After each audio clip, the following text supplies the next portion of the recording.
What up, folks? This is Storyologist. I'm Chris. Okay, I'm here. In honor of this episode, I tried to have a little bit more of a memorable opening. One that won't be forgotten, if you know what I'm saying. Even raggedy old ladies will remember, Christian. Yes. This is actually, this is a very important episode. This is a very important episode because it reinforces the themes of one's identity being lost to time throughout the whole episode. So if you notice in the first half, we're introduced to old man Voll, a seasoned warrior who's gone senile, which is a condition where you have a loss of memory, and the details of his wife, the aspects that made her unique, like her eyes, her voice, her face, maybe even her name, these things are in the process of being lost to time, because once he dies, that's it. She's forgotten.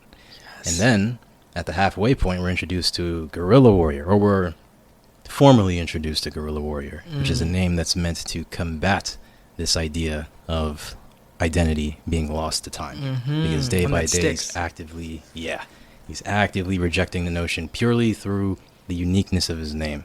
Because in a world where most likely names are shared similar to our world, the unique one is less likely to be forgotten. Facts. And then in the final half, we see an example of somebody whose memory lost the fight to time in Kraft. So Voll, he's currently losing the battle to time. Guerrilla Warrior is fighting time actively, and then Kraft already lost the battle. So it could be easy to dismiss this episode as less important just due to the story that's being presented in it. But when you take a step back and you see how the theme of time is being very intentionally woven into it, it all becomes that much more impressive and rich in terms of storytelling and world building. So, why don't you let us know what happens when we visit this village in more specifics? 'Cause I know I just glossed over the whole episode.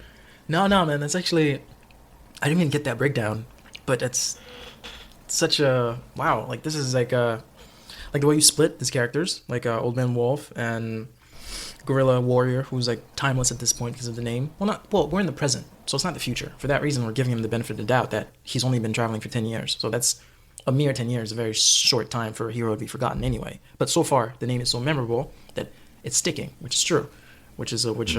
Sign is able to navigate and find him through his name. So that was a very good. That decision was not futile. Like it makes sense, and it's nice that as a kid he made that decision, like on the spot. Thought Guerrilla Warrior, call me that. Not a lot of thoughts went into it. It is a very childish name, huh? Yeah, what's Guerrilla Warrior? That is true. That's true. When they find them, whenever they do, I hope I see some apes and see some chimpanzees and some big ones. See like King Kong that he's fighting or something.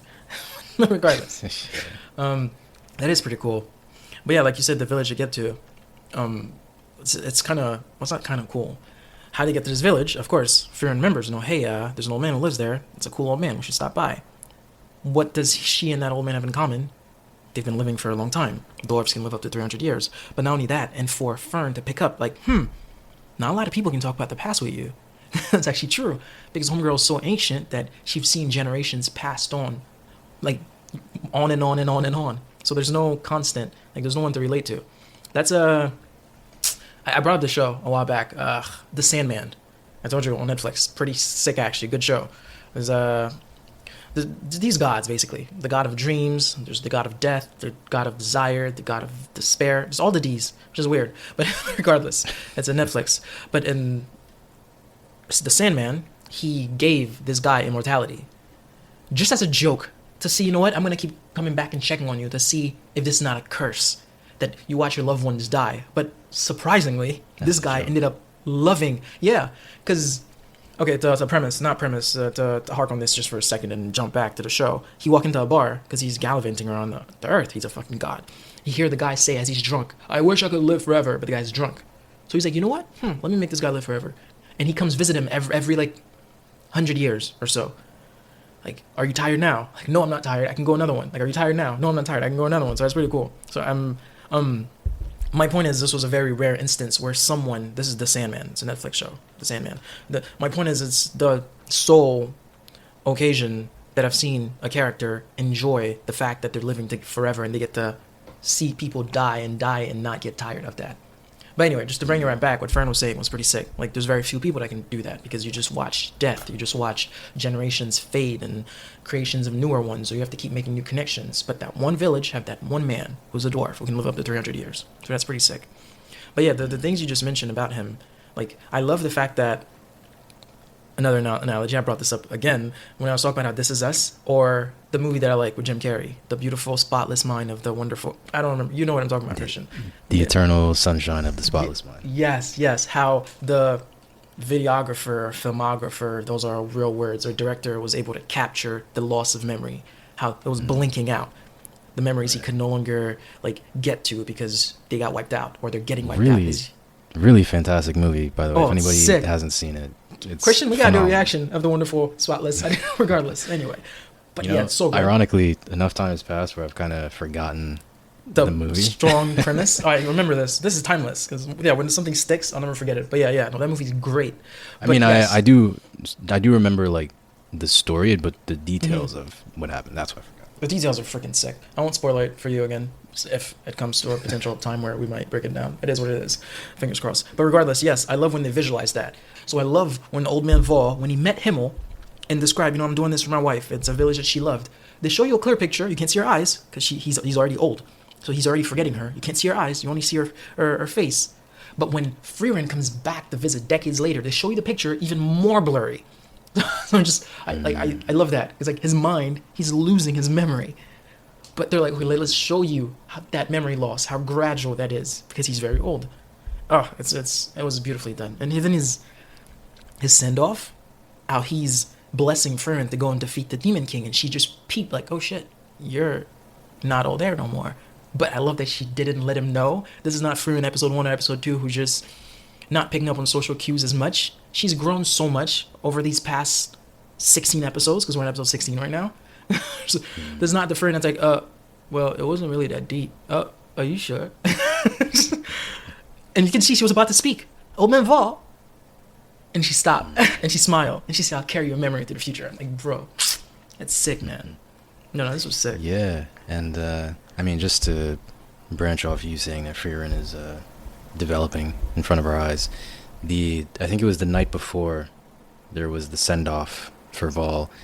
Frieren took offense when Voll asked if she remembered the specifics of Himmel, which goes to show how serious she is about carrying his memory into the future. Mm-hmm. And she has this seriousness about her that, like you said, it's been evolving over these episodes, especially after her initial interactions with Fern, and just her gradual desire to cherish people and the memories that they leave behind. Yeah. So. Mm-hmm. Yeah, like the importance has grown. Work. Because I don't know if you remember when she was initially given that task, he was like, okay, I guess I'll carry your memory. But now it's like, now it's with pride. Now it's with careness. Like, yes. I need to, I will capture this. I will do this justice. It's important. Christian, this is, and I wasn't too convinced. Actually, no, I've been convinced since episode 1, but this is some good shit. You weren't too convinced of what? No, I took the words back because I was kidding. I said I wasn't too convinced, and I was like, I'm kidding. I was convinced since episode 1. But this anime is just, in terms of storyalysis, the breakdown of, okay. In terms of storyalysis, as we're trying to freaking nitpick good things about stories, this is some good shit, man. This is a gem. It's really not that bad. And also, so then what else? One last thing before we move on from Voll. So notice how Frieren told Stark to train with Voll, right? So first, Stark was trained by Kraft, who we later find out in this episode was a hero that saved the world. So this is somebody who trained Stark, right? And then we encounter Old Man Voll, this seasoned warrior who Frieren holds in high regard, and now he trains Stark. And then, of course, not to mention, Stark was initially trained by Aizen the Warrior, the hero who defeated the Demon King. So Stark is getting some serious training and progression going on in the background, though, right? Like, because his training happens in these little montages where they're quickly going by. But that's very important for Stark, because we saw hands-on training with Frieren in the beginning, which doubled as a way of teaching the viewer how the magic system works in this world and all that. But it shouldn't be forgotten that Stark is getting some serious growth, and he's already a prodigy, right? And then, Frieren, she's working side by side with Frieren, so she too is already getting the best quality of education, and Stark is as well. So it's pretty cool, and I wanted to point that out in case it was being missed, because it could be easy to miss that. No, that's true. That's actually true. Yeah, they're both learning from the best simultaneously. Yeah. It's no, homeboy is getting up there. It's pretty good actually. But yeah, no, they're both learning from the best. Like by the time we're done, Frieren might not have to lift a finger. Yeah. Oh, well. Yeah, she's training them very well. Like that's pretty cool. And we even find out too that the goatee that Scene has, it's literally from Heiter, who picked it out. Like, goatee would look good on you too. So, no, that was pretty cool. And he grew a goatee specifically to live up to that name. Right. Okay, so are we good to transition? To the next episode, or? Yeah. One thing, just want to talk about Kraft a little bit more. Okay. Because for him to be a forgotten hero, that is wild. Because do you know how much time needs to pass before somebody who saved the world? This is not, I mean, I don't know if beating the Demon King is equivalent to saving the world, because we've only, like we talked about before, we've only been introduced to this one continent on the world. So we don't really know, number one, if there is a world beyond this continent, and then number two, if defeating the Demon King had repercussions that permeated the rest of the world outside of this continent. But we know, based on what this old lady said, that Kraft saved the world. That's what she said. So he was a hero who saved the world. So for the name of that hero to be forgotten, not only the name, but also I would assume the deeds that he's done, we're talking, I mean, that's got to be like millennia. Maybe like dozens and dozens of millennia. Maybe even like 100,000 years ago. Because even if he saved the world like 2,000 years ago, 3,000, 4,000, 5,000, like there's records that should persist through that. Unless, I mean, I was going to say unless he did these heroic deeds in the age of mythology, which, if you remember, they mentioned that back then in the previous episodes. But, I mean, because to forget that, that's a big thing to forget. So, but it's like, that just makes you wonder how deep this lore goes, especially when you know that there's this age of mythology. So there's a period before the period where people started recording things. Yeah. It's like, damn. And then look forward into the future. We know there's this sword that needs to be pulled out by the hero who's going to save the world. It's like, we're going way in the past. We're going way in the future, it feels like. I don't know if that prophecy was there for for saving the world also. If it was, it would have been great, because it would have demonstrated that people have been able to beat the odds and defeat crazy evil forces that they were meant to do with the help of a sword that no party has been able to get out. Like, imagine if Kraft needed to get that sword out to save the world. He didn't. Himmel thought he was destined to get that sword to kill the Demon King, and he didn't, and still did it. If that's the case, that's so sick. You know what's interesting about the sword too? Just the pure fact that it's known that there's somebody who needs to pull this sword that will save the world. That tells me that there was a precedent that was already set where somebody did pull the sword, and they did showcase the importance of pulling the sword and what it means to pull it. And that person could very well be Kraft, who did that. And nobody knows. And just abandon it and just live on as a rip monk who just does squats in the winter for fun, to stay in shape. He did look very humble. I'll give that. But yeah, the humility this man was pouring was wild. And also, that also gives us little hints about how old an elf can be.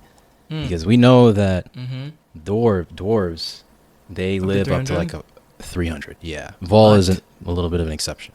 But when Kraft met Frieren, he said, I haven't met one of my kind in almost 300 years, and over 300 years.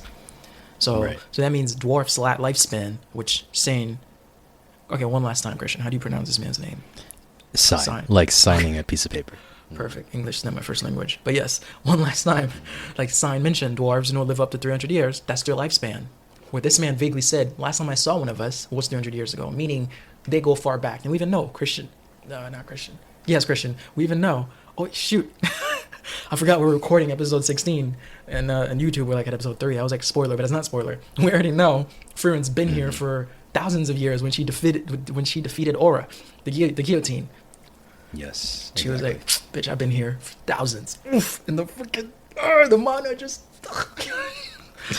Kill yourself. Oh, no, that scene was too much. But yeah. That's true. It's pretty cool. It really just puts a question mark on how long this man's been alive. And the rust on that statue too, you can tell that shit been there for a while too. Even from the past, the thing was there. Like Sign as a kid, that statue was there. Like Hyper as a young man before embarking on his journey, that statue was there. Some crazy stuff, man. Wild. And also, and this is the last thing I'll say, and then we can move on to the next episode. It's you gotta cool. wonder why the author made, because I this has to be intentional in some way, shape, or form. It makes you wonder why the author made Sign. Like if you look at that statue, Gorilla Warrior looks like Kraft, just without the ears, and then Sign looks like the priest who accompanied Kraft in the statue. And then we lose Sign in the next episode. So it's like, oh, he's planting seeds with Sign. And he's already planted it with Gorilla Warrior. He already planted it with Kraft. Now he's just sitting back, watering them a little bit. Every now and then, every couple episodes, he just puts a little bit of water on them. This episode, put a little water on it. And it's gonna bloom into such a beautiful tree, man. I have faith it's gonna bloom into it because of how Christian, the story is being orchestrated. True.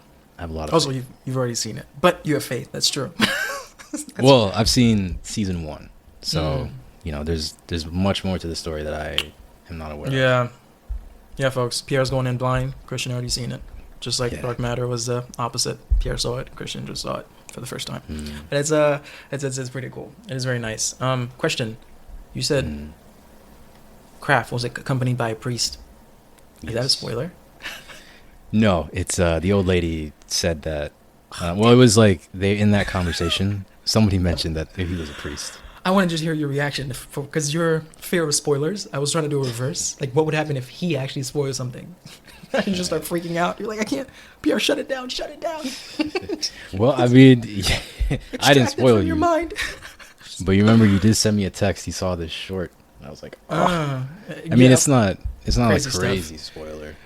I was trying to make it short, but it is what it is. But that is true. So, Drake's favorite album, Take Care, The Ride. What else? There's a bunch of songs in there. I don't know why you mean the next The Ride. It's the title of the next episode. Take Care. Yeah. Take Care. We lost Sign, man. We Solidify lost them in the rap game, which I think he gave Kendrick a freaking song on that album, but it is what it is. Haters gonna hate. But just anyway. We lost Sign. That is true. Right? Homeboy made the decision of following his homie. What'd you say? We don't have a medic anymore. What if we get bitten by another poisonous snake? That is what true. Are we gonna do? But not only that, but homegirl now has a holy scripture in her possession, so she'll be fine. I love the fact that there's still that respect. Yeah, like, and I love the fact that Stark is attentive. I love when stories do this. It's like, ask questions that a viewer with an average common sense level would ask. Like, whoa, we needed a priest because he was a different kind of magic from the holy goddess. So therefore, there's some shit we're not able to do on our own. How are you able to do this? Don't you need that? Don't you need this? Because that's what I was asking too. So I love that. And Frieren, of course, just answers modestly. Well, not modestly is not the right word here. Just calmly, just answer. Yeah, I got a holy scripture too. It's all good. That's a pot holder right there. That's pretty cool. And to the mixture, like, since I am an elf that knows spells, I'm gonna be able to do my own little spell to see what problem A is, and I'm gonna use that to read the book and see what solution I can get for problem A. I don't know why I said A for said problem. So that's pretty cool. I like that they give us they're able to tell us how they do the things that they do.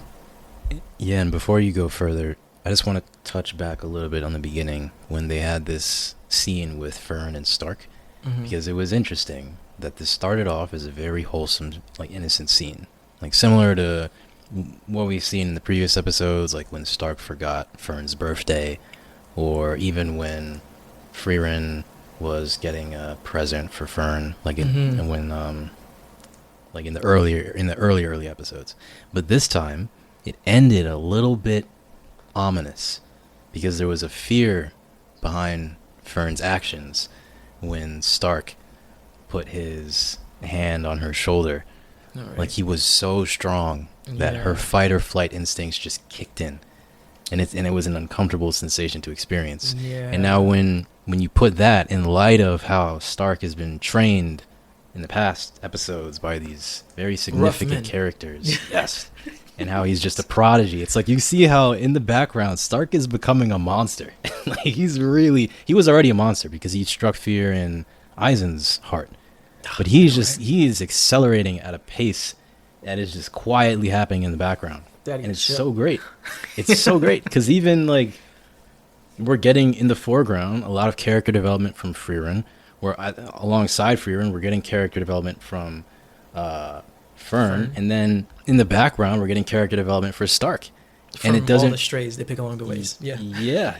And it doesn't feel like Stark isn't getting enough attention because it's just he as a warrior getting stronger, training. That is a day by day, week by week, tedious monthly process. So how do you distill this process in a show that's very intentional with each episode?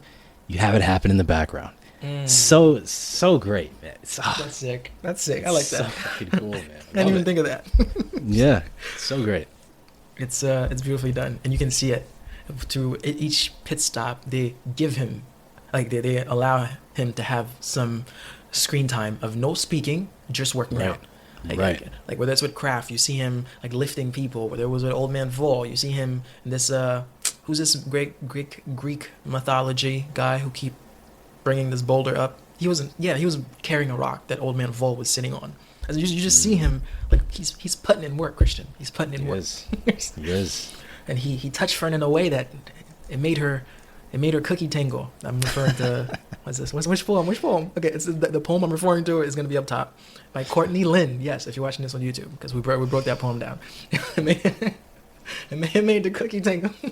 Fern was like, that's a man. Like, just date already. Fern's like, I can't let these intrusive thoughts win. Let me be mad at him. Right? Just freaking date, man. Like, what's going on? Frieren out here just... Frien's not here for that drama. Like, homegirl want to get the OBERS, take her certification class to become a green belt project manager, to get her Lean Six Sigma certification, black belt.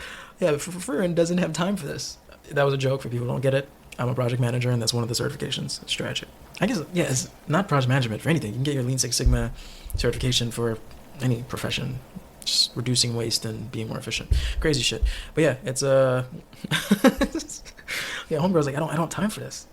And also she's very inexperienced, so she doesn't know how to do it. Yeah, her body's just like experiencing things that her mind's not able to comprehend yet. Like, why am I blushing when I see this man? Like, why am I okay with this? Oh, you know somewhere else? Okay. I meant Frieren. Like, Frieren she's very... Oh, yeah. What's this drama baby daddy thing? What are you talking about? I'm an elf. Just give me spells to collect. What is this you're talking about? Touch your hand. What does that mean? She did... Fern did bring that up. And we are asocial people. So we're not... like, we don't really understand the norms of, the interwoven daily interactions between human beings. Because we're freaking antisocial. But that's good. They're awkward. They're real socially awkward. Yes, that's the word. The conversation between Sign and Frieren. Bro, Frieren, so much. Himmel has dented this woman's life in such a positive way. Like, a bunch of things she does, he did. Because, he's top dog. He's him. So, just like telling Sign, I took you on there, yeah, because I too was reluctant to go on a journey, and Himmel convinced me. Himmel said, I'll be the reason that you go. So for that, let me be the reason that you go. Because through Himmel, I was able to experience, traveling with friends, getting the courage to actually get up and actually travel instead of just staying down and being too afraid to fight the Demon King because I thought I was an experience. Like Himmel did this, holding Fern's hands. Himmel held my hand. And I love the little sprinkle from Himmel's past. His mother died when he was young. So I mean, that sentence alone will tell you struggle as a youth, as a kid, because your mom died, Christian. But for him to still turn out to be this Matthew Murdock, daredevil, like potentially bad past, but good person. Like Himmel's a great person, actually. All these flashbacks just solidify the person that this guy was. Like Himmel's the kind of guy that Haito would be like, "I'll save you, Fern," because of Himmel. Himmel's the kind of guy that Fern would be like, "I'll take you on this journey with me, Sign," because of Himmel. "I'll hold your hand when you're in pain, Fern," because of Himmel. Dude, it's insane, man. I can see why. I can see why the ladies love Himmel. Aside from the figure, of course, and boy was handsome. There's a quote from One Piece, and it's very fitting just for the entirety of Frieren.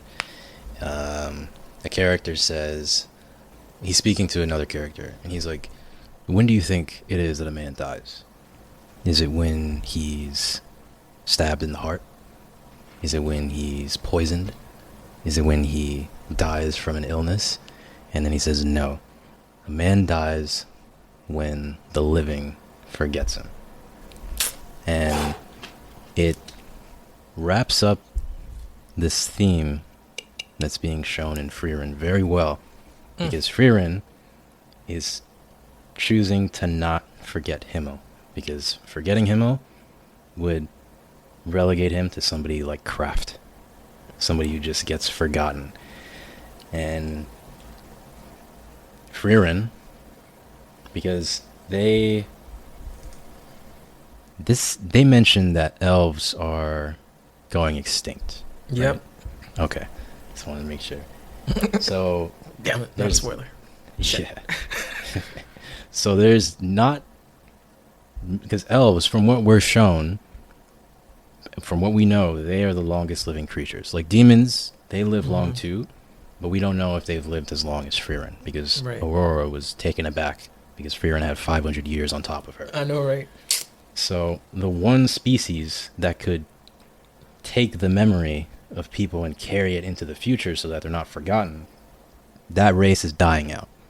So you have one of the most important members of that race in Frieren, who is taking on the mantle of remembering Himmel. And she can do more for Himmel's memory than any human could do because of due to how long she lives. Yeah. So it's beautiful. Dude, wait till she gets to the village, who's very techie, and she finds out about flash drives and Google Docs, and just wait till she discovers pen and paper. Oh. Right. No, that can get water can tamper with that. Like we need harder storage facilities. Wait till she find vaults and banks. That can be flooded too. You know what's also, I just thought of this. There exists photography in this world. Yes. Right? The picture that Sign and Guerrilla Warrior took. And yet Himmel, and they took this picture when, I think, because we know Guerrilla Warrior was a kid. So maybe back then, because Sign didn't know that pictures were a thing, so maybe it was very, very new technology. And back then, Himmel already died. So maybe that's why. Yes, that's true. Also, I brought back, I said earlier in the episode, this was before Haiter went on the journey, when he was talking about the statue with the goatee. That's actually after. Yes, because Haiter was talking to him about how he got to trust Frieren, which means this was after his journey. Right. Yeah. Mm-hmm. Yes. Huh. That's true, actually. The photograph's kind of cool. Also, Himmel's too self-centered for photographs, and he needs it to be sculpted. Like, a picture is too small. Like, carry that in your wallet. No, I need that to be seen from the chapel, I need that to be seen from the last floor of the chapel or the cathedral. No, I need bells around that. Just give me a picture. Himmel will be disrespected if you pull up with a freaking camera. Like, what is this? Really small tangent. I heard a quote. I was reminded of a quote the other day that says, it goes something like, if you have a stone marble, the sculpture already exists within that block of stone, and it's the artist's job to bring it out. bring it out. Yeah. I think it's such an interesting perspective to have on sculpting. Like, it already exists, and only the talented artist is just merely bringing it out. It's so cool. Yeah. I love that. That's pretty cool, actually. Yeah, that's also to give the thing some credit too. Like, it's not just the artist. The artist just did the finishing piece, which shouldn't be diminished also, because that's a lot of knocking and a lot of, because that's hard to shape something rigid. But still, I like that quote. Just to, you should look at The Rock too, not just a guy or a girl. But yeah, no, this episode was really cute, and her getting to the realization that Fern is growing up. Like, damn, like, Homegirl's getting old. As she was walking with Stark to get to the icicle cherry blossom tree to make the medicine to cure Fern from her cold, and she's realizing, oh shit, she used to be this short, now she's getting this tall. Is it just me, or purposely the camera angle made Frieren look older from the side? Or is this why Stark said Frieren, like, as they're walking together? And I don't know if I'm the only one that think that's what I saw. I was like, oh shit, because she's like, yeah, I guess Fern is not that old, that young anymore. She's no longer a kid, but to me it looked like she's always been a kid. But like the angle of her face and Stark's reaction, I don't know. If you ever rewatch it, let me know. I mean, moments like that, I think part of the fun of thinking about shows and characters is just getting into the heads of a character and trying to imagine like you were in Stark's body, and if you were looking at Frieren from that specific angle, and the subject of conversation was age, and there's like this height difference and all these different factors that you're talking about, like, yeah, I mean, that can be something that could be like your personal headcanon, and it wouldn't affect the story that's being told, really, because I could see that happening.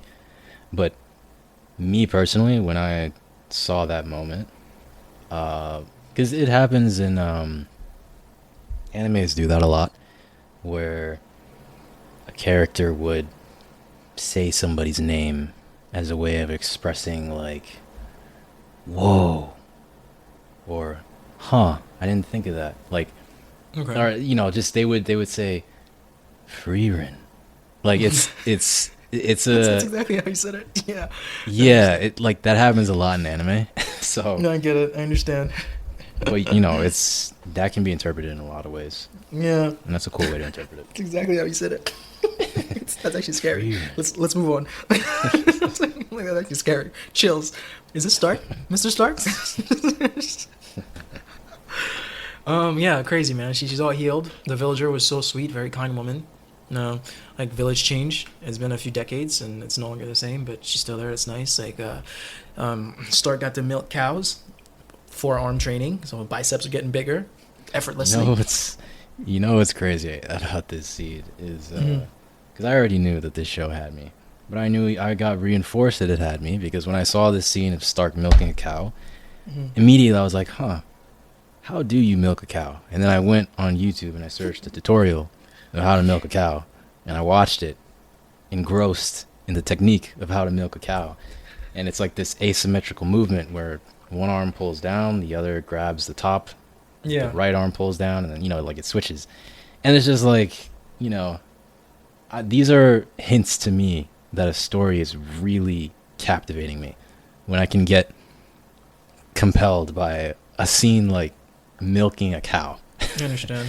I would not be that interested in a show that was like kind of just average. No, I hear I mean, you. maybe I would, but for Frieren, it ticks so many boxes for me. It's unreal. I understand.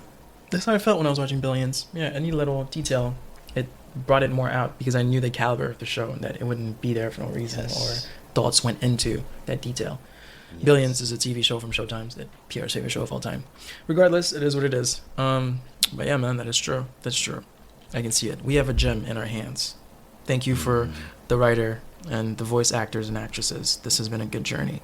Yes. And Fern's all healed up, and Homegirl said, enough of this chit-chat and milking cow and shit. Let's head to Oberst, the city of magic. The next The leg end. of the Great. journey. I'm going to sleep. The next leg of the journey. Here we go. We're pumped. We're excited. But yeah, Christian, what else do you have to say for yourself? I'm good. All right. Damn, we did Shit. Okay. Well, minus all the editings that might come out of this would be 2 episodes in about 35 to 40 minutes, which is not bad actually, Christian. It's not bad at all. There's hope. There's hope. Look at us curtailing content to an absorbable and microwavable length. Probably gonna have to cut that part out. We're not Jason 2, Christian. We can't hold the attention of a class. I'll find that episode, but that's a Dark Matter episode. It'll be up top on YouTube. I'll find the exact episode I'm fucking talking about. But anyway. Yes. All right, man. But yeah, let's go for a clean 45 minutes, at least until it gets edited. Oh yeah, we're done. now. But this will be way less. I've said a bunch of other BS that might not make this final scene. But regardless, it is what it is. All right, until next time, we're good? All right. Yep. All right, bye.